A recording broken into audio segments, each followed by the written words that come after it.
ஒவ்வொரு நாளும் ஒவ்வொரு வீட்டிலும் குறைந்தபட்சம் 2 வசனம் அல்லது 3 வசனமாவது மனைவி மக்களோடு உட்கார்ந்து பரிமாறிக் கொள்ளுங்கள். உதாரணம் 3 வசனமோ 2 வசனமோ ஒரு நாளைக்கு 5 நிமிஷமோ 10 நிமிஷமோ மனைவி மக்களோடு உட்கார்ந்து பரிமாறிக் கொள்ளுங்கள். அது ஏற்படக்கூடிய சந்தேகங்களை உங்களுக்கு தெரிந்தால் சொல்லுங்கள், தெரியாவிட்டால் தெரிந்தவர்கள் கேட்டு விலகிக் கொள்ள வேண்டும். அறியாத கற்று சொன்னார்கள். உண்மையிலேயே நாம் கண்டிப்பாக கடைபிடித்தாக வேண்டும். அப்படி நாம் ஒவ்வொருவரும் ஒரு வெற்றி நோக்கோடு இந்த நாளையிலிருந்து இன்ஷாஅல்லாஹ் நான் என் வீட்டில் குறைந்தபட்சம் 5 நிமிடமோ அல்லது எனக்கு இவருடைய நேரத்துக்கு சேர்த்த 10 நிமிடமோ அல்லாஹ்வுக்காக இந்த குர்ஆனை ஒதுக்குகிறேன். அல்லாஹ்வின் வசனத்தை செய்வதற்காக என் நேரத்தை ஒதுக்கி படிக்கும் போது எங்கள் வெற்றியை எடுக்க வேண்டும். அப்படி இருந்தால் கண்டிப்பாக நாம் குறைந்தபட்சம் ஓராவது இந்த குர்ஆனிலே என்ன சொல்லப்பட்டிருக்கு என்பதை கண்டிப்பாக அறியலாம். நாம் ஒவ்வொரு வருடமும் ரமலான் மாதத்திலே இதுபோன்ற 2 அத்தியாயங்களை மக்களுக்கு கொடுத்து அவர்களுக்கு பரிசளிப்போம். சகோதரர் சொன்னது போல ஒவ்வொரு வருடமும் நினைக்காமல் இன்ஷாஅல்லாஹ் ஒவ்வொரு மாதமாக வெளியே சொன்னார்கள். கண்டிப்பாக நாம் கவனத்தில் கடைபிடித்திருக்கிறோம். இன்ஷாஅல்லாஹ் வரக்கூடிய காலங்களிலே அடுத்ததாக இருக்கிறோம். இந்த குர்ஆனை பரிசு போல் எதற்காக என்றால் குர்ஆனை வெறுமனே அரபியிலே ஓதும் போது நமக்கு எதுவும் குறிப்பிடாது. ஏன் நமக்கு அரபிதான் தெரியும், அதனுடைய அர்த்தம் தெரிய மாட்டேங்குது. அப்ப தமிழுடைய அர்த்தத்தோடு படிக்கும் போது அவர் விஷயம் புரியும். உதாரணத்துக்கு ஒரு 50 ஓய்வு வரும், இல்லை தபால்கள் ஓதும், இல்லை அம்மைக்கு சொல்லுவாங்க, எந்த அத்தியாயத்தில் ஓதுவோம் ஓய்வு இருக்கும். அவர் அந்த தமிழகம் தெரிய மாட்டேங்குது. அப்ப தமிழ் அர்த்தம் தெரியும் போது அது வரக்கூடிய வசனங்கள் நம்முடைய உடம்புடைய இருந்தால், அது நம்முடைய செயல்பாடு இருந்தால் நமக்கு பயம். அதான் எப்படி சொல்லியிருக்காங்க, நமக்கு செஞ்சுட்டு இருக்கேன். ஒரு ஆள் சொல்றதுக்கும் நம்மளாம் படிக்க நிறைய வித்தியாசம் இருக்கு. அப்ப நம்ம குர்ஆனை தமிழோட அர்த்தத்தோடு ஓதும்போது நம்மிடம் அந்த தவறு இருந்தால் அல்லாஹ் இந்த மாதிரி சொல்லியிருக்கிறான், நம்ம இந்த மாதிரி செஞ்சுட்டு இருக்கோம், இன்ஷாஅல்லாஹ் நம்ம செய்யக்கூடாது, நம்ம கல்யாணம் சொல்லி ஆகிடுவோம், மாற்றி பயன் தந்தாலும் அதுக்கு என்ன பண்றோம், நீங்க தமிழத்தோட படிங்க, அதெல்லாம் கேள்விக்கப்பட்டு சொல்லிருக்கோம். ஒவ்வொரு வருடமும் அதிகமான மக்கள் எழுதுவார்கள். இந்த வருடம் ரொம்ப குறைவான மக்கள் இருக்காங்க. அதுலேயும் இந்த வருடம் ரொம்ப நிறைய பேர் ரீச்சாகவும் இருக்காங்க. 20 பேர் ரீச்சாக அது யாரும் நல்ல மாதிரி தெரியும்.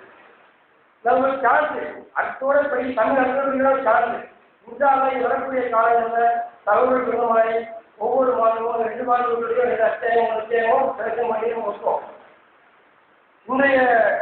இந்த வருஷ போட்டியில ரொம்ப அருமையான முறையில் எழுதுறவங்க மொத்தம் 3 பேர் தான். அதில் ஒரு முக்கியமான விஷயம் என்னவென்றால் முதல் பரிசு படித்தவர் ஆம்பளத்தில் ஏகே சாதிக்கல் என்ற அமீர் அவர்கள் 26 நாள் கிடைக்கிறார்.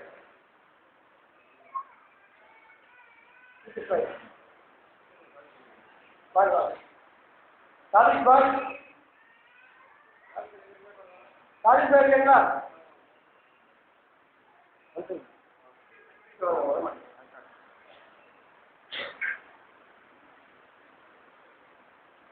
முதல் பரிசு ஏகே சாதிக்கலில் 26 நாள் கிடைக்கிறாரு. அவருக்கு 2 கிராம் தங்க நாணயம் பரிசாக அளிக்கப்படுகிறது.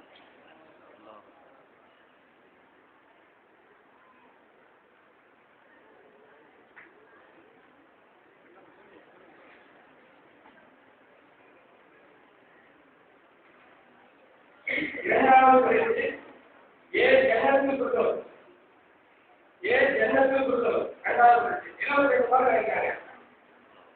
ஒரு சாப்பிட யாரும் வரலாம்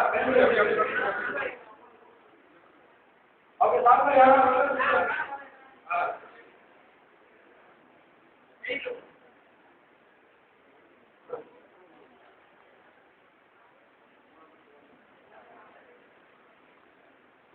மூன்றாவது பரிசு உம்மு இஸ்மாயில் 69 ரூபாய் கிடைக்கிறாங்க. உம்மு இஸ்மாயில்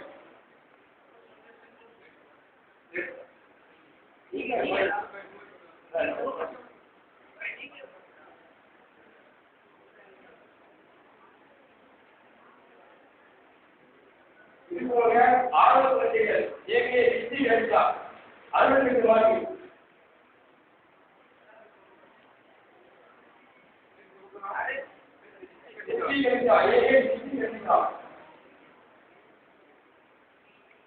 அடுத்து பர்ஜானா பாண்டிவா 69 65 மார்க்கு. அதுதான் பாத்திமா.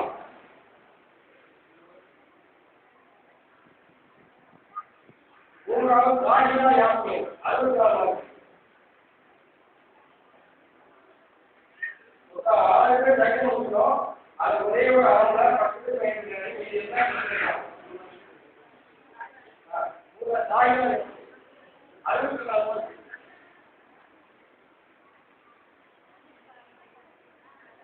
மேக்ஸிமம் எல்லாமே எல்லாமே ஒரு 2-3 கேள்வி எல்லாரும் இருக்காங்க. அதை சொல்லிதான் அந்த அளவுக்கு வைக்கிறேன். 1000 வசனங்கள் நிறைய பேர் எழுதல. அது 255 வருஷம் 5வது அத்தியாயம். அப்புறம் உளுத்தையும் இடத்தை கூறும் வசனங்கள் என்ன? உளுத்தையும் இடத்தை கூறும் வசனங்கள் என்னென்ன? 5ல் 6, 5வது அத்தியாயம் 6வது வசனம். யாருமே எழுதல இல்லையா? அதே மாதிரி ஹஜ்ஜத் விழாவில் நபி ஸல்லல்லாஹு அலைஹி வஸல்லம் அவர்களுக்கு இறக்கி வைக்கப்பட்ட வசனங்கள். ஹஜ்ஜத் விழாவில் திருப்பி யாரும் வசனம் எழுதல. 5வது அத்தியாயம் 3வது வசனம். இன்ஷாஅல்லாஹ் இந்த வரக்கூடிய காலத்தில் நான் உறுதியாக பண்ணுங்க. அல்லாஹ் தஆலா நாம் எவையெல்லாம் உண்மையான காரியம் செய்து கொண்டிருக்கிறோமோ அதற்கு உண்டான பலனை நிறைவாக கடமையை ஏற்படுகிறோம். அடுத்தபடியாக இதுபோல நல்ல நிகழ்ச்சிகளுக்கு பொருளாதார உதவி செய்த அனைத்து மக்களுக்கும் அல்லாஹ் எல்லோரும் அதிகமான மக்களுக்கு கொடுத்து பொருளாதார உதவி நிறைவேற்றி அல்லாஹ் அவர்களுக்கு இஜாயத்தை கொடுப்பானாக. வாய் சரவணமாக அறிவிக்கிறார்கள். அடுத்தபடியாக அடுத்தவர்கள் கொண்டு உரையாற்றுவார்கள். அனைவரும் தகவல் எல்லாம் கேட்கும்படி கேட்டுக்கொள்கிறோம்.